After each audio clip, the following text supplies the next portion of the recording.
Hey, good evening, everybody. Welcome to Tuesday Night Transformation. Glad to be with you today. As we start a new series, we're going to let everybody get in the chat. Let me know where you are streaming from. We are so blessed to be. Let me just adjust my camera really quickly. Good evening, Lorraine. Good evening, Lisa. Hey, Rita. Hey, James. Hey, Kashonda. I know people will continue to join on and join in. So thank you for being with us. And if it is your first time today as you are joining us, please make sure that you let us know so that we can give you a warm welcome. I am Pastor Des, if this is your first time, and I'm one of the associate pastors here at FCBC. Warning y'all in advance, you already know Nia and Naya, I have bribed them with popsicles out in the living room, but I cannot promise that they won't try to ransack the door. So just giving you that, giving you that in advance. Hi, Sharon. Hey, Jesse, all the way from Dallas. Hey, Samantha, good to see you. Peggy, and Angela, I'm sorry if I said it incorrectly. I'm glad to be with you all today. So we are going to get started. We're going to pray, and then I'll give you a little bit of context about the series that we're going to be in for TNT for the month of March. As you know, please engage, please ask questions. If I don't know, I'm going to tell you I don't know. But hopefully you will find this fruitful. I know that we just came out of a wonderful series with Pastor Mike, biblical lessons in leadership. And so this will follow a little bit in that vein, just seeing what we can pull from the individuals that we are going to be taking a deep dive in for the next hour or so. So let's go. Okay, let's go. Let's go ahead and go to God with prayer. God, we thank you. We thank you for this day. We thank you for everybody who has joined in here today, God. I don't know what every individual circumstance was as they came into this space, God, but you know. So I pray that you are just with them, that you are covering them, that you are undergirding them, God. Give them this day their daily bread. Whatever they are in need of right in this moment, God, I pray that there is provision granted for them, God. I pray that during this time that we are together, that growing will happen, transformation will happen, God, that we will feel closer to you and more connected to you, God, that we will have a better understanding of one another, God, but also our own individual relationship with you. We are grateful for this time. We are grateful for this opportunity. We love you. And it's in your name we pray. Amen. Amen. So hello, everyone, as you continue to join in this month, today, happy Women's History Month, the first day of March. And actually, it's Black Women's Day as well. Woo, woo. So we thought it would be appropriate that in the month of March, we would spend some time dealing and talking with the women, even though we know that women in church, women biblically had a very large part in the formation of, the church, who walked with Jesus just in these different times. Often women are sometimes overlooked. Women are not always acknowledged. This takes nothing away from men, but it's Women's History Month. So we're going to be highlighting some women and overlooked women. For some of the individuals, you may have heard of them before. And if so, that's great. You can help provide some context to the conversation. And some of them you may have never heard of. So we're excited that each week in March, we will be going through a different woman or grouping of women. We are going to be primarily in the Old Testament, just because our sermons on Sunday for the month of March are also going to be about women, but they're going to be women in the world of Jesus. So you're going to get a lot of New Testament on Sundays with women who were kind of involved in the Jesus movement or who Jesus encountered. So we're going to spend a lot of the time during TNT looking at some of the women who are in the Old Testament. So that's kind of our goal for today. And this time that we have, we're going to look at the scriptures in which these women show up. We're going to talk a little bit about the lessons that we can gain from them, how we can make meaning for these things in our own world, in our own lives. And again, please engage, talk to me in the chat, because we're just, I'm right here in this room with me and my painting. So it would be great for you all to engage as you always do. So today we are going to be looking at, actually 5 women who make up what we know as the daughters of Zelophehad. The daughters of Zelophehad. They show up in the book of Numbers. They show up in the book of Joshua. And so we're going to look at them in those 3 texts. We're going to talk about them. And if you've heard about them before, then great. If not, then this is going to be your first opportunity. So the daughters of Zelophehad, I have my Bible up here on my screen if you see me looking up. So why don't you for now turn with me to Numbers chapter 27 if you have it. Numbers chapter 27. We're going to first read verses 1 through 11. Numbers, Matthew, Genesis, Exodus, Leviticus, Numbers, 4th book of the Bible, Numbers chapter 27, verses 1 through 11. I'm going to be reading from the NRSV version, but please feel free to read from whatever version you have. And forgive me if I butcher all of these very long names. Okay. So 27 verse 1. Then the daughters of Zelophehad came forward. Zelophehad was son of Hepher, son of Gilead, son of Machir, son of Manasseh, son of Joseph, a member of the Manasseh clan. The names of his daughters were Mahlah, Noah, Hoglah, Milcah, and Tirzah. They stood before Moses, Eleazar the priest, the leaders, and all the congregation at the entrance of the tent of meeting. And they said, "Our father died in the wilderness. He was not among the company of those who gathered themselves together against the Lord in the company of Korah, but died for his own sin, and he had no sons. Why should the name of our father be taken away from his clan because he had no son? Give to us a possession among our father's brothers." Moses brought their case before the Lord. And the Lord spoke to Moses, saying, "The daughters of Zelophehad are right in what they are saying. You shall indeed let them possess an inheritance among their father's brothers and pass the inheritance of their father on to them. You shall also say to the Israelites, if a man dies and has no son, then you shall pass his inheritance on to his daughter. If he has no daughter, then you shall give his inheritance to his brothers. If he has no brothers, then you shall give his inheritance to his father's brothers. And if his father has no brothers, then you shall give his inheritance to the nearest kinsman of his clan, and he shall possess it. It shall be for the Israelites a statute and ordinance as the Lord commanded Moses." Excuse me. Hi, go out. Close the door, please. Are you doing a call? Yes, you know I'm doing the call. You can see me right here doing a call. And that's what I gave you the popsicle for. Go out. But I don't see no people. You don't have to see the people, child. Go out and close the door. We had a conversation about this. This isn't new. Let's go. Go ahead. Close the door and I'll be out in a little bit. Thank you. So apologies. And they know because they got that popsicle. They acted like this is brand new, like this doesn't happen before. But anyway, let's go back. So we have these daughters. Let's talk about the context sometimes, because when we're not always clear of the context of what's happening, that kind of informs how we understand it. Understand that during this time, women have no power. They have no rights outside of men, right? Women are very much looked at as property. So if you didn't have a father to be connected to, if you didn't have a husband to be connected to, then oftentimes you were kind of left out there to fend for yourself. And so understanding that the daughters of Zelophehad, they had their father had no sons, right? And now they're concerned because this is right before they're about to enter the promised land. So everyone's about to be given allotted. The 12 tribes were going to be allotted land in the promised land, right? And now they are part of the tribe, and they are now saying, well, what are we going to do? Our father is going to have no land because he's dead and we have no husbands.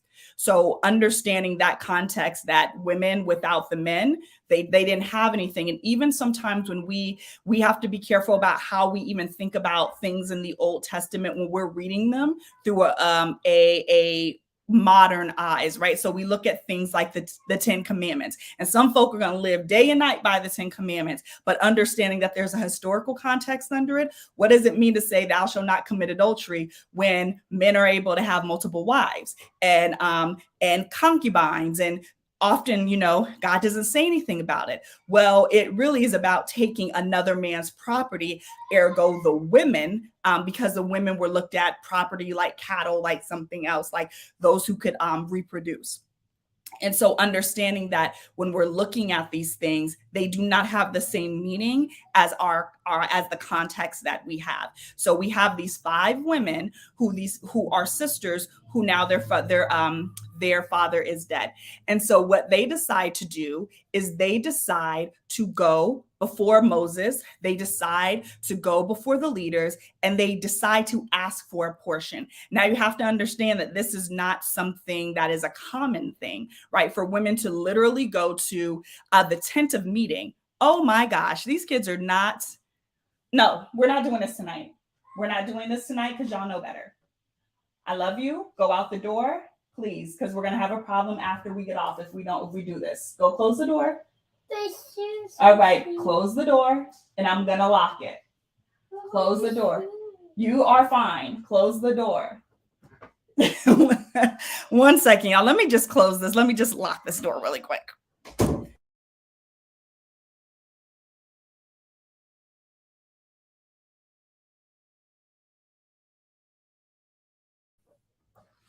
It'd be the one day, right? So now, so yes, they could. This was big for them to go to the tent of meeting, literally where only certain people are allowed to be. And they are going in front of these men and they are asking for something that is not law, that is not okay, that is not legal, that is not normal. So here we have to understand kind of the first lesson that we have to learn is that they are going to fight for what is rightfully theirs and what belongs to them. They're fighting for what's theirs. They're like, our father, he has no land. We need this land. And what I want you to really pay close attention to is in verse 5, it says, Moses brought their case before the Lord. And the Lord spoke to Moses saying, the daughters of Zelophehad are right in what they are saying.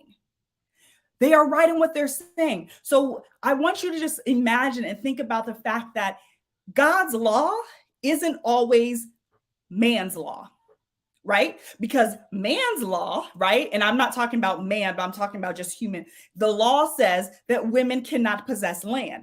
That is what the law is based on what the people came up with. But here, when Moses goes and petitions to God, God says the women are right. And they shall have the land. So here we see that there is a differentiation between what God is saying is okay and what the people are putting forth. And so we have to understand that even in the context of what we see even right now in our world, that God's law isn't always the same as man's law. In 1 Corinthians 10, the scripture talks about everything is permissible, but it's not beneficial. Right. And so there's this idea that we often think that God intervenes in a particular type of way. And when we see things happening in the world and life, we're like, why God, why God, why God? But often we have to understand that I think that we feel that God sometimes has more, God intervenes more than God actually does, that God allows us as humanity, as people with agency, as people with co-creators to create, to destroy, and do everything in between. So understand that they decided to speak and say something, but whether they had spoken up or not, they would have been right.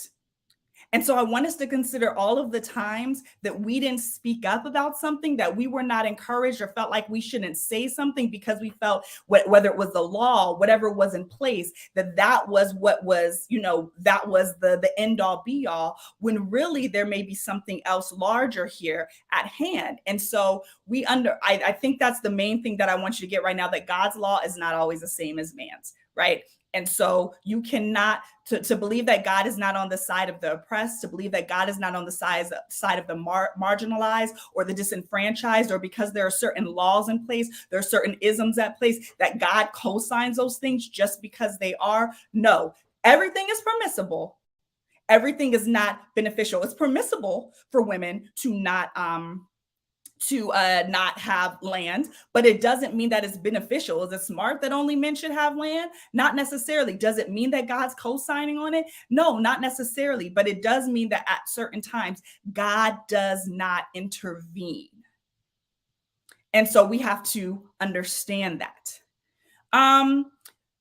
Someone said that Moses stood up for them.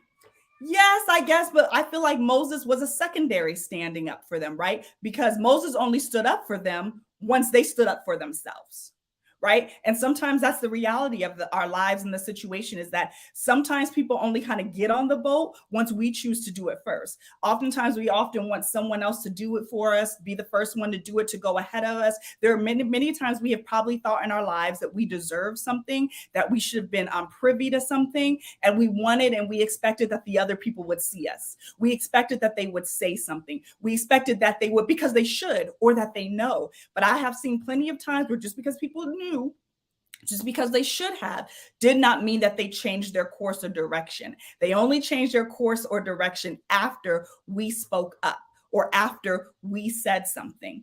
And especially as women, we are notorious for not learning how to advocate for ourselves, not negotiating, not, none of those things. You get a job offer, you're going to take whatever it is. We're not going to ask for a raise because we don't want to rock the boat. We don't want to do this. We don't want to do that. But sometimes it's not about getting the yes. Sometimes it's about just asserting your voice.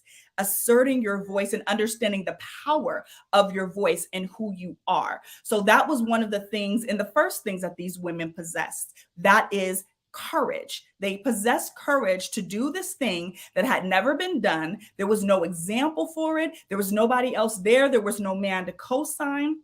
But they stood up for what they were, what they wanted, and not even with a no or a yes, or knowing that they were going to get a yes, right? And what I appreciate is that they took action, right? Sometimes, a lot of the scripture that's always in my mind right now is, faith without works is dead. For a lot of us, we may have just prayed, oh God, please let them give us the land. Oh God, please let them just give us the land. Oh God, and then we don't get the land and we're like, God, what happened? No, you can have the faith that things are going to occur, but you also have to do the work. You have to be willing to take a chance. You have to be willing to do your part. That is what it means to be a co-creator. It's not just scapegoating God to do all of the work, but it's understanding that you are an active participant in your own life, and that you have agency, and that there are things that are within God's realm of doing, but there are also things that are in your realm of doing. Actually, that there were true. That's true. Women in the biblical days, they had to be seen and not heard, and that's biblical days. That's today. That we say that all the time. We tell children that they should be seen, not heard. We have these ways in which we try to stifle the voices of others if they don't agree with us, if we don't feel like we want to hear what they say, if we don't feel like they're valid. Was there ever a time when women were priests or priestesses? Yeah, you have judges like Deborah. I'm not 100% sure, but I'm pretty sure, AQ, the answer is no. The closest you have is like Miriam, who was, with Moses and her brother you have these things where women were very close. And like I said, Deborah, who was the judge, but you don't have a lot of like the priests and priestesses that were there. Okay, so here we go. So we said courage, right? They went together. That expresses solidarity, right? The whole is always going to be more than the sum of its parts. Sometimes we think that we have to do something on our own, or we try to go it alone, where we could get much more buy-in. We could get much further if we were willing to be in solidarity with others, right? And that's what you see here with the 5 sisters. They go together. They are a collective front. They are a collective unit. They have one message. They're clear about what they are saying, and they're willing to all step in the fire. Sometimes we want the one person to go out. Oh, well, you go out and do this, and you go speak for the rest of us, and then we just benefit. But they were all willing to put themselves on the line for what they believed and what they felt they were entitled to. So, right. So they showed courage and they showed solidarity, but they had wisdom. They had wisdom. And I'm going to tell you why. One of the things just in day-to-day life that it frustrates me at times is you got to know your audience. You got to know the people you're around. You got to know the people that you're dealing with. And we cannot have a one size fits all approach to how we deal with people and individuals. I'll give you an example right now. A lot of you know that I'm moving from being the executive visionary at the Dream Center, which means that I'm getting resumes and people in who want to take my job. Thank you, Lord. Right? So they're coming in. But when you ever get a cover letter, and you can tell if you've read the cover letter of an individual, if you've ever had to look at job things or help find a job, where you can tell where the person just took out your name or took out the company's name and just insert another name, that it was a one size fits all kind of cover letter, and they just changed the name. Sometimes they don't and they forget. But you can tell there was no due diligence to look up the company, look up the organization, to tailor made it. I'm going to take this one resume, this one cover letter, and I'm going to blanket it to every job that I'm applying for, which can work, right? But it doesn't often work when you're trying to make yourself stand out. I say that to say that if you're going to apply, please send your resume and cover letter. Because if you just send one, I'm just not even going to read it. That's first. Secondly, they tailor-made, they used wisdom in how they approached it. They didn't go saying, oh my gosh, we're deserving of this land because it was our father's, even though that was true. It doesn't make it not true, but they had wisdom enough to be like, listen, all right, we're about to be going here with a bunch of men. We have to play to their ego. We have to play to what's important to them. In this equation, we as women are not important. What is important is the continuance of the male lineage. What's important is land. What's important, what can get us going and a little bit further is to use our father in this sense, right? And so then even further, one of my children is probably going to come in here. I hear a kid screaming, crying.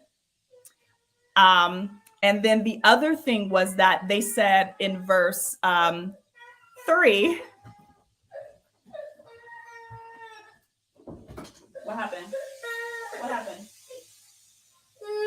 What happened? Why are y'all fighting? It's not funny. Okay. Okay, let me finish this and then I'm going to come take care of you, okay? Okay. Can you put it down? No, no one's sitting on my lap right now. I'm going to come out and read this through, but you guys got to let me finish. Mommy is working, okay? Okay, give me a hug. Okay, go ahead. Go sit down. I'll be down in a minute. Give me a hug. All right?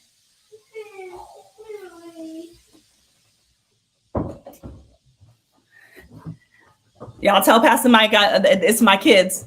Don't nobody send no emails on me. Okay. So,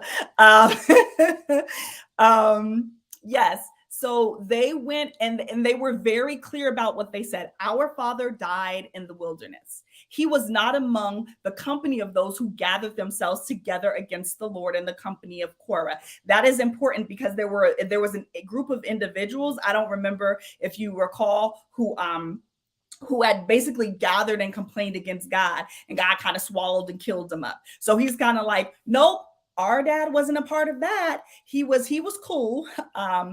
And he wasn't a part of that. So he died of his own sin. So like he was not a part of this old coup over here. He just died from being a regular old man. And that was important. They wanted to differentiate that their father was not that group who could not enter the promised land, that they were rightfully able to enter the promised land.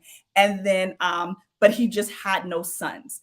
And so they say, why should the name of our father be taken away from his clan? Right? Because if their father ceases to have land and there's no sons and they haven't married, then again, there's no way to continue on that line. And when you look at it, it's a very important line. Manasseh, son of Joseph, the Manasseh clan. So he's kind of like, we're already part of this small clan. And we don't want our father's name to be gone. So give to us a possession among our father's brothers. So basically just give it to, our uncles have it. Like, let us just take his a lot in his stead. So they understood who they were addressing. And then they used wisdom to do that accordingly. And so we have to, yes, momming all the time. Oh, you love my artwork. Thank you. Thank you so much. But yes.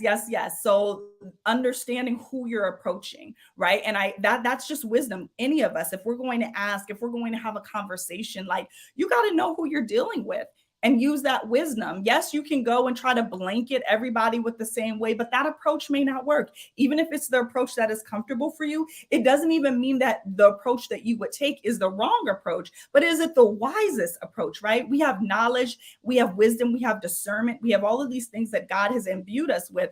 And is this just the best thing? And so that may mean you have to eat a little crow. Maybe they didn't want to have to go use their father's name in that way, but they did because that's what's going to get them what they needed. And they, so having that understanding and that wisdom that we cannot approach everything the same way. But with that, we have to understand two things. The other thing we understood is that they knew the law. They knew, they didn't just go out there talking about what they didn't know. They understood the law.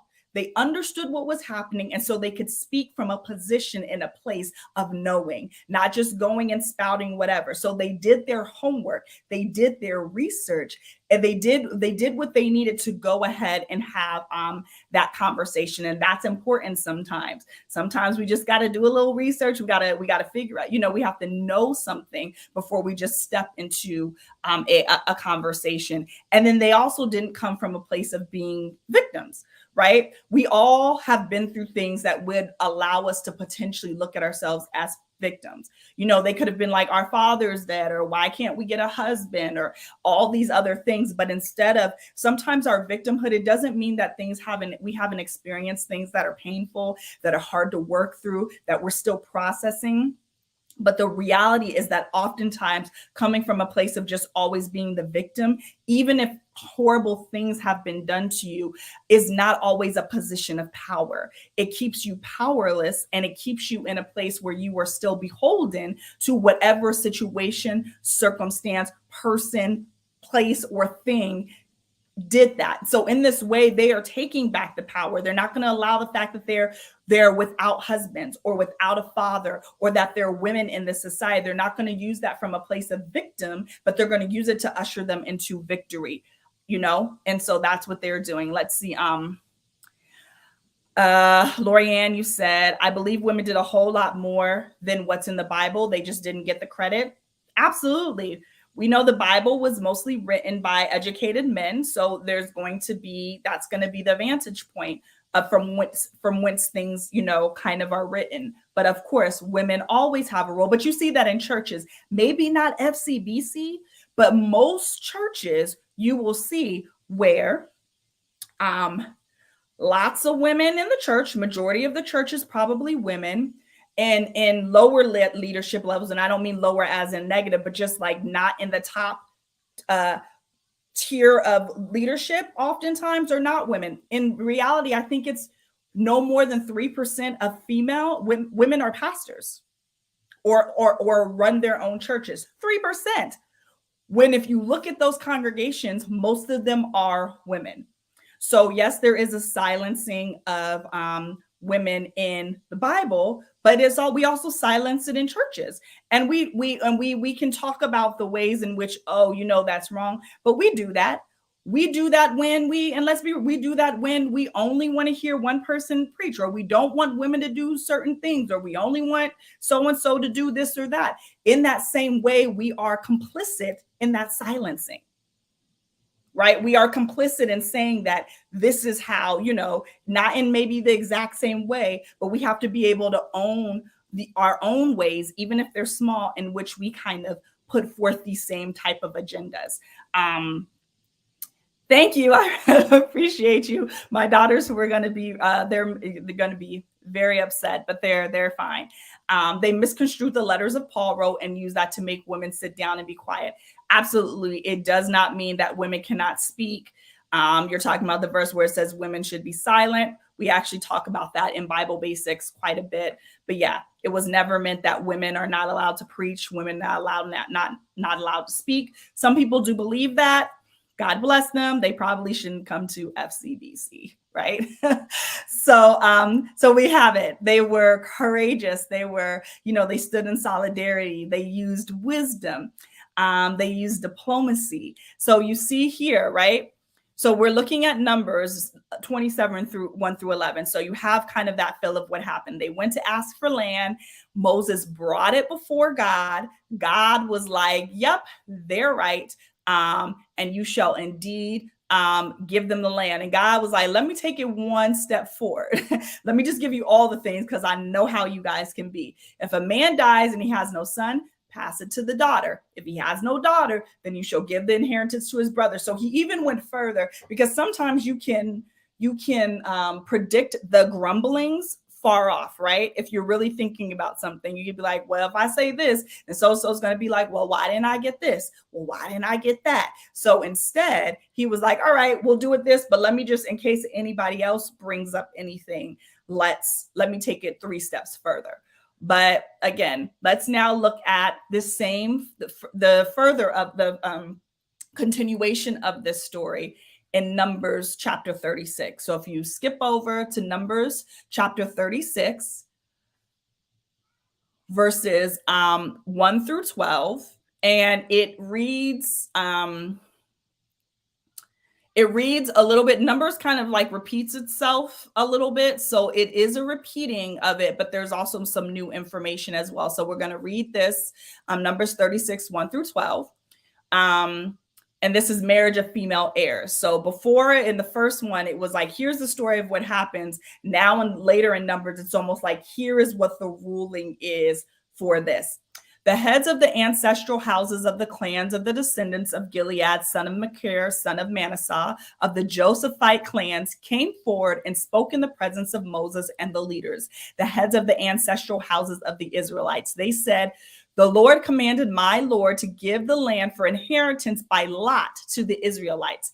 And my Lord was commanded by the Lord to give the inheritance of our brother Zelophehad to his daughters.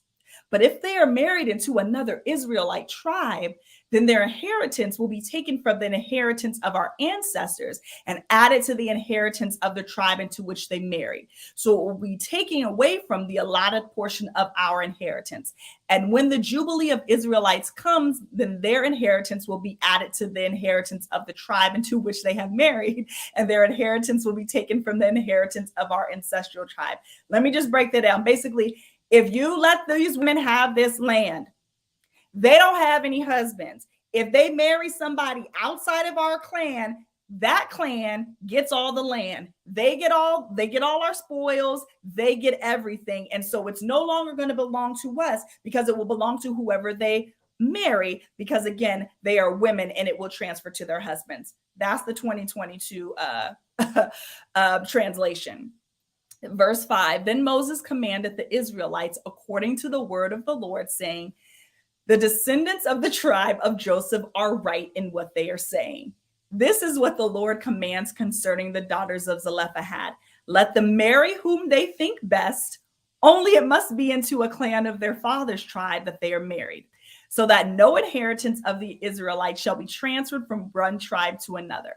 For all Israelites shall retain the inheritance of their ancestral tribes. Every daughter who possesses an inheritance in any tribe of the Israelites shall marry one from the clan of her father's tribe, so that all Israelites may continue to possess their ancestral inheritance. No inheritance shall be transferred from one tribe to another, for each of the tribes of the Israelites shall retain its own inheritance. The daughters of Zelophehad did as the Lord had commanded Moses. Mahlah, Tirzah, Hoglah, Milcah, and Noah, the daughters of Zelophehad, married sons of their father's brothers. They were married into the clans of the descendants of Manasseh, son of Joseph, and their inheritance remained in the tribe of their father's clans. Whew, right? Like all those words, like what is this saying? So again, you know, you can go and speak on behalf of yourself. You can go advocate, but there are always going to be people who are not allied, who don't agree, who are going to bring dissension, who may disagree and come up against it. And so that's kind of what happened here. They went and said, we want this, and we feel like this is why. And it was like, oh, okay, but what about if A, B, or C happens? Now, what if they marry somebody? What are you going to do then? And so Moses went to God, and God basically said, well, okay, well, then that means that they can marry, but if they marry, they have to marry within their father's tribe only, so that no land is transferred out. Now, on first look, through modern eyes, I kind of had a little bit of an attitude when I read it, right? Because I'm saying, so they still can't marry who they want. They still can't marry for love or blah, blah, blah, all the things. And there are still men making decisions for them. So a couple of things. That is true, right? That is a reality, but men were making decisions for them anyway. Sometimes, you can't move the ball all the way down to it can't be a touchdown. Sometimes all you get to do in your place in space is move the ball down the field. And I think that's the issue with some of us, even as we look, into social issues, world issues, and what are happening, is that we want to be the one to make the touchdown. And sometimes that's just not within our purview. We have the ability to do what we can. We may not be able to change everything, but we can make strides. So we want to look at this as a stride they made to push things forward, because now these were women. And as I see it, some of the first women that were able to change and implement law in the Bible. These are like the first feminists or whatever, they're kind of like rights, so understanding that, no, it did not make a whole, they didn't change the system. They didn't change that women have rights collectively or now over here, A, B, or C. But in this little area, it was now law that any woman whose father did not have sons would have rights to the land.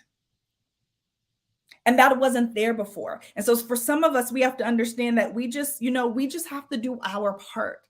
And we never know what ripples those will make down the lines. No, it didn't make any change, but I guess they probably saw it as the win. They're like, now we get lands and we get husbands. You know what I mean? So they may have not looked at it as maybe as a win. We may look at it and, we see all of the ways in which there was still being stifled, but we have to have that ability to see how, sometimes the space opens up little by little.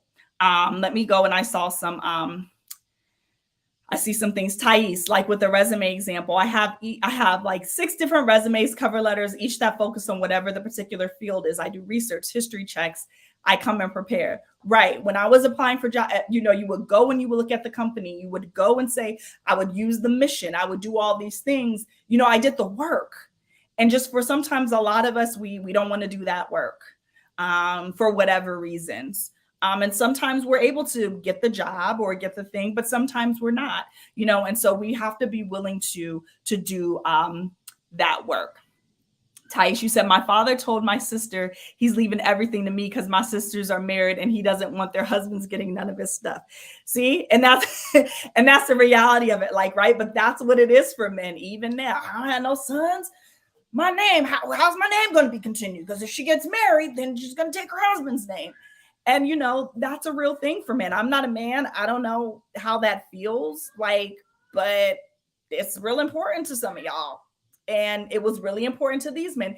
And also understand that these are small tribes, right? The Israelites were not this big, humongous, close the door, I'm coming group of people. They were this small group who were trying to establish themselves. So everything is about land. Everything is about, when it says be fruitful and multiply, that's because you need more people you need more people to fight. You need more people to get cows. I don't know if they had cows back then or oxen or whatever kind of animals they had back then. You need people to plow lands to take. Marriage wasn't necessarily about love. Marriage was a business. You marry old boy over here so that we can get land, or so that we have someone to go against war for our enemies. So everything was very much kind of through that lens and not through the lens that we look at. Okay. AQ, don't start. If the women married the sons of their father's brother, wouldn't that be their cousins? Girl, you think they cared about cousins back here? That's not a thing. That is not a thing. So yes, and from our eyes, right, it's a lot of these relationships we would say might be incestuous. They're keeping it, like it says, they're keeping it in the family because, again, this is not about love. This is about keeping the property in the family, keeping the family together, expanding the family, doing things in that way. So you do it insofar as it helps the family unit. It's not like an individual thing. Think about, oh Lord, I have my, is it Jacob? He had Rachel and Leah, right? He had 2 wives that were sisters. You know what I mean? And he wanted the one, but Laban said, nope, take this one. And so he was with Leah for, tricked him into thinking he was sleeping with Rachel, and he slept with Leah. And then he had 2 wives. You know what I mean? So this is not, it is in our common frame, like those types of language. That's not how they looked. That was business as usual back then. So all of that, we have to even think about things like, the age of women, like Mary, Jesus's mom was like 14, right? So like no one would be giving off their 14-year-old most times, here to Mary. That was very common, back then. Jesus being 30-year-old, walking around single with no wife, that's weird. Like back then, to be a 30-year-old man rolling around with other, dudes and women, and you ain't, and you going from house to house and you don't have no wife or any children, right? So in our lands, it's like no big deal. Back then, very, very, very strange. Yes. Yeah, I'm probably going to keep my last name too, or hyphenate it. And you said, people who are, thinking that now just keep it in the family. Well, now again, when we talk about laws, there are laws that weren't present then that are different than now, right? So it's different now. Yes, and those were Jacob's cousins because he went to stay with his uncle. You see, right. So very good. You see it. But the point was that, here, again, the heads of the houses were like, let's see if we can get them on this. They're coming from this. They said God said yes, but let's see if we can stump this. They're not trying to really stump Moses because Moses is going to God. They're trying to find a loophole. And God's like, here's your loophole. And I'll raise you 20. And so that's where we have here now, is that now that he's like, all right, and then here's what we're going to do. And so then the women very much did. They went and they married within their tribe. And I thought I heard something break. Someone definitely broke something, and a kid's going to be coming in here screaming. My kids are definitely on one today. We're almost done. So let's move over to Joshua 17, verses 3 through 6. Oh, yep. We're going to go to Joshua 17, 3 through 6. And it's labeled in my Bible, it's the other half tribe of Manasseh, sorry. Verse 3, now Zelophehad, son of Hephar, son of Gilead, son of Machir, son of Manasseh, had no sons, but only daughters. And these are the names of his daughters: Mahlah, Noah, Hoglah, Milcah, and Tirzah. They came before the priests, Eleazar and Joshua, son of Nun, and the leaders, and said, the Lord commanded Moses to give us an inheritance along with our male kin. So according to the commandment of the Lord, he gave them an inheritance among the kinsmen of their father. Thus there fell to Manasseh 10 portions besides the land of Gilead and Bashan, which is on the other side of the Jordan, because the daughters of Manasseh received an inheritance along with the sons. The land of Gilead was allotted to the rest of the Manassites. So here you just see that they went, they asked, they got what they asked for, and because of that, the amount of land that the tribe was given was not diminished, but it's more than what it would have been because of the fact that these women spoke up. You're right. It is okay if they're just being kids, as long as they didn't break my plants or a Peloton. If they break their toys, then then it's fine. So I want to stop and see if we have any questions. I thought that this was a perfect kind of grouping of women to begin with, again, as we begin to think about even, this being Women's History Month, even when we think about what's going on in the world right now. especially with like Russia and Ukraine, we often think about what we can do, how we can be, we feel a lot of feels about what's happening in the world often, or what's happening in our communities. I live in Harlem. There are more shootings. There are these things, and you're like, what can I do? And sometimes in the face of not being sure what to do, we think we should do nothing. Or even in our own lives, if we make it even more micro than that, in our own lives, there may be something that you're looking for. I really know I deserve this raise, but I don't know if I'm gonna get it. Or I really know that, there's something I should step into. There's something I should stay. There's a difficult conversation I need to have with somebody, but I don't honor my voice over and above their voice. But here's what I know, and here's what I believe, that even sometimes in you just speaking a thing, that God and the universe and the creation bend towards it. Me and my therapist, she created this mantra because she was telling me that you're light. And, God and creation kind of bend towards light. And so that was one of those things that I've said to myself, that, God and creation bend towards light, and I am light. Right. And so this notion that even when you speak things, that things bend in that way. A personal example, I did, I've asked for raises in the past, or, had other jobs and didn't get it. But in the speaking and the asking, I may have gotten a no here, but then all of a sudden some other opportunity came that supplied whatever I had asked for. Right. And so everything collectively can work together towards whatever that thing is. And sometimes it comes from in the least of expected places, but sometimes I think that begins with you speaking. Life and death is in the power of the tongue, and we cannot have the expectation that other people are going to speak on our behalves, even if they should, even if they know to. We have to be willing to do that in our lives for ourselves as well. Let's see. I see some other things. Oh, you like my hair? It's so different from my short black hair. Oh, thank you. always different. I'm glad that, I don't know how many of you had heard this story before. I am glad that it was enlightening. Again, there are so many little women, not little in the sense that they're actually little, but they may have a line in the Bible, right? Some of them are unnamed, right? You may skip over them because how could you even get to the daughters when we just had to read through 17 names of all the men in the lineage before you can get to the women?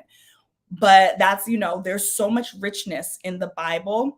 And there's so many ways in which, again, even when it's tried to be, when it's, there are attempts to cover it up, that we can see that people who others might have considered relatively small played prominent roles. These women, you never hear from them again, but they changed the complete context of how women could possess land for Israelites to come.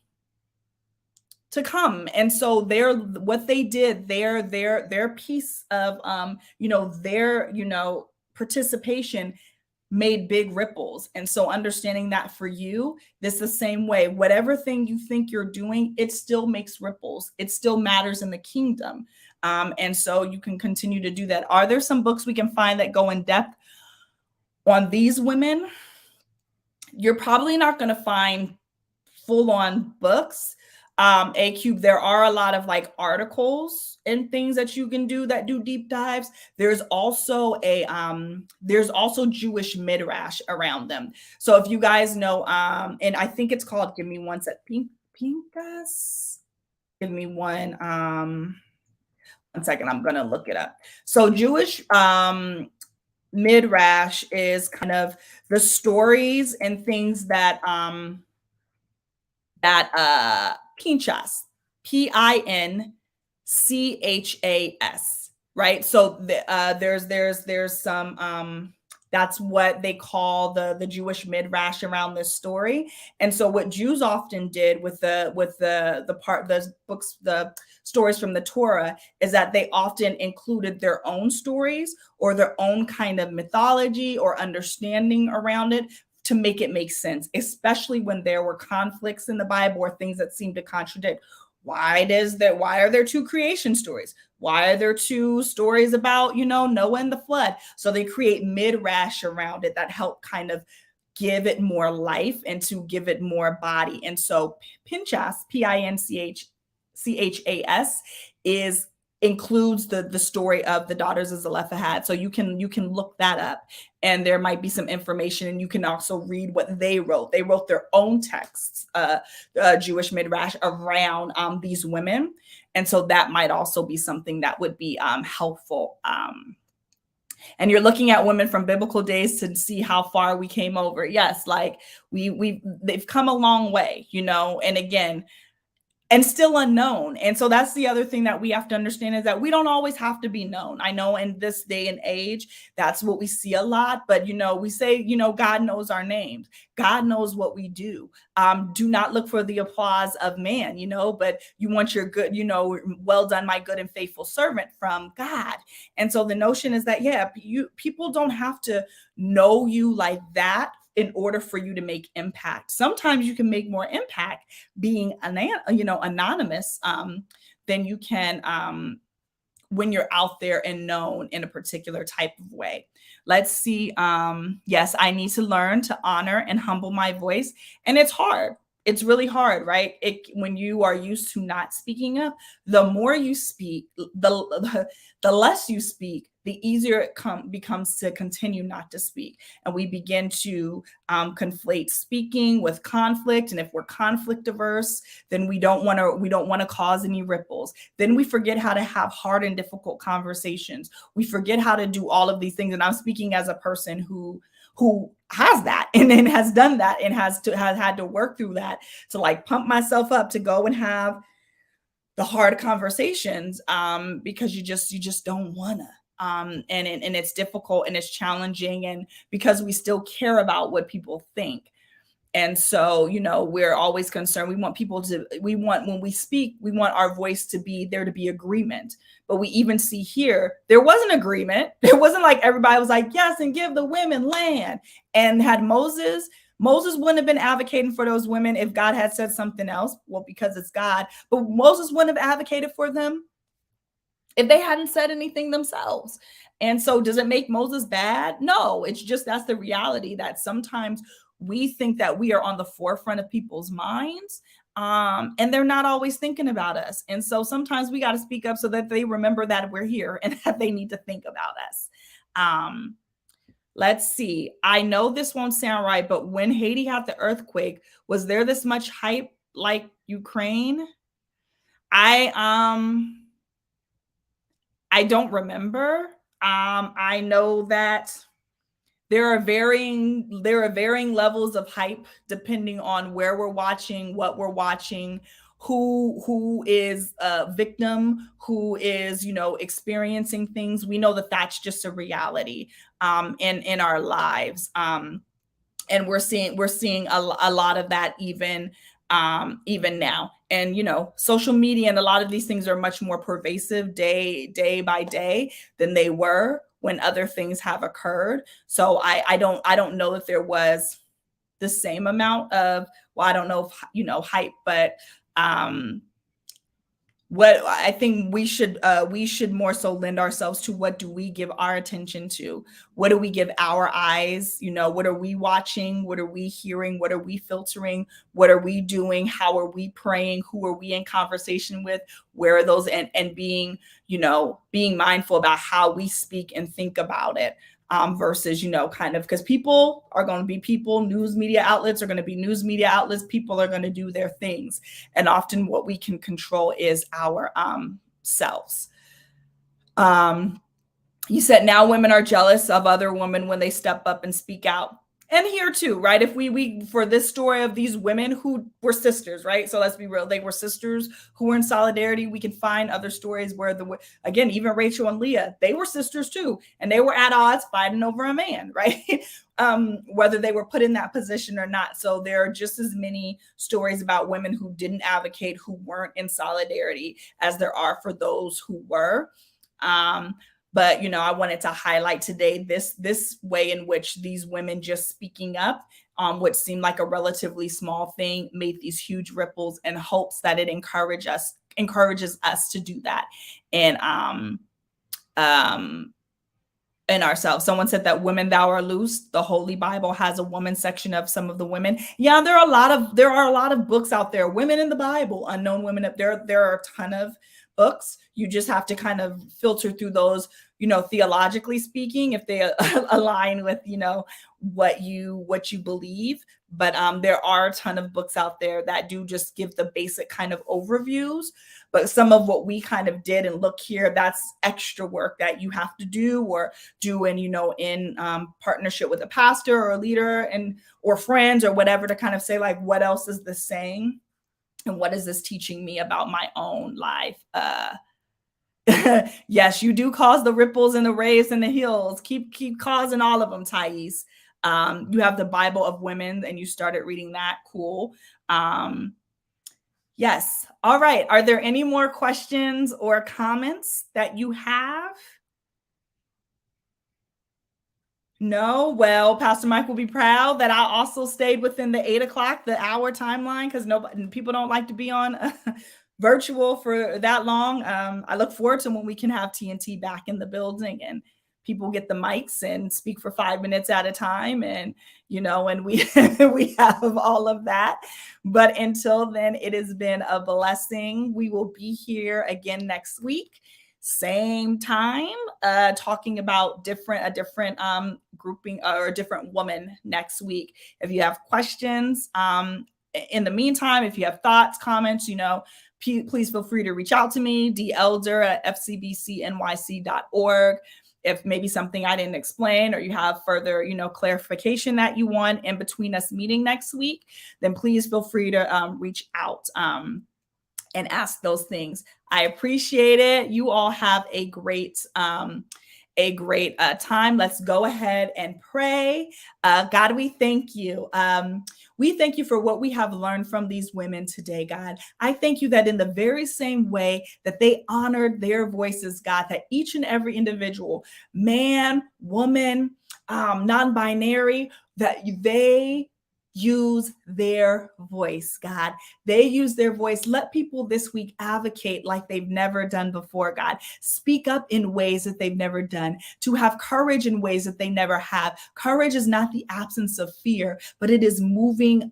It is moving in spite of that, God. We thank you for those that you will bring alongside them, just like Zelophehad had the sisters, God, that there are people who will come alongside them, that will walk with them, that will be those allies with them as they journey in this life. God, we thank you for the spirit of discernment and wisdom, which is different than knowledge. We need the knowledge and we need to know, God, but allow us to know how to use our voice, when to use our voice, what to say, what not to say, in what spirit. Let us do the work of understanding whose audience we are, the audience that we are entertaining, God, so that we can get what is necessary, God, so that we can get to the end of whatever the thing may be, God, and not let our voices be the stifle, God. But I also bind any negative thoughts that may think because we can't speak perfectly, or we don't speak eloquently, or we don't always know what to say, God, that we use that as an excuse to not speak. For you use people who had lisps like Moses, or who didn't always have the words, who didn't even want to speak. God, you've used all types of people to do your work, God. And so in that very same way, whatever we have right now on the inside of us, whoever we are right now in this moment, is enough for whatever we need to do, God. So I thank you right now for that. I thank you that you are covering these individuals as we go into the rest of the week, God. We love you. We are grateful. And it is in your name we pray. Amen. Amen. Amen. Make sure you can join us for 7:15 prayer. Just as a reminder, Pastor Mike is going on his sabbatical from March 7th to Holy Week. Please still come to church. Please still, chime in. Please still join us for all the things. We're going back to in-person worship experiences beginning March 20th. So we look forward to seeing you in the building. And yes, please make sure you're following us on all platforms so you can continue to stay informed about all that we are doing. Love y'all. God bless. Have an amazing evening.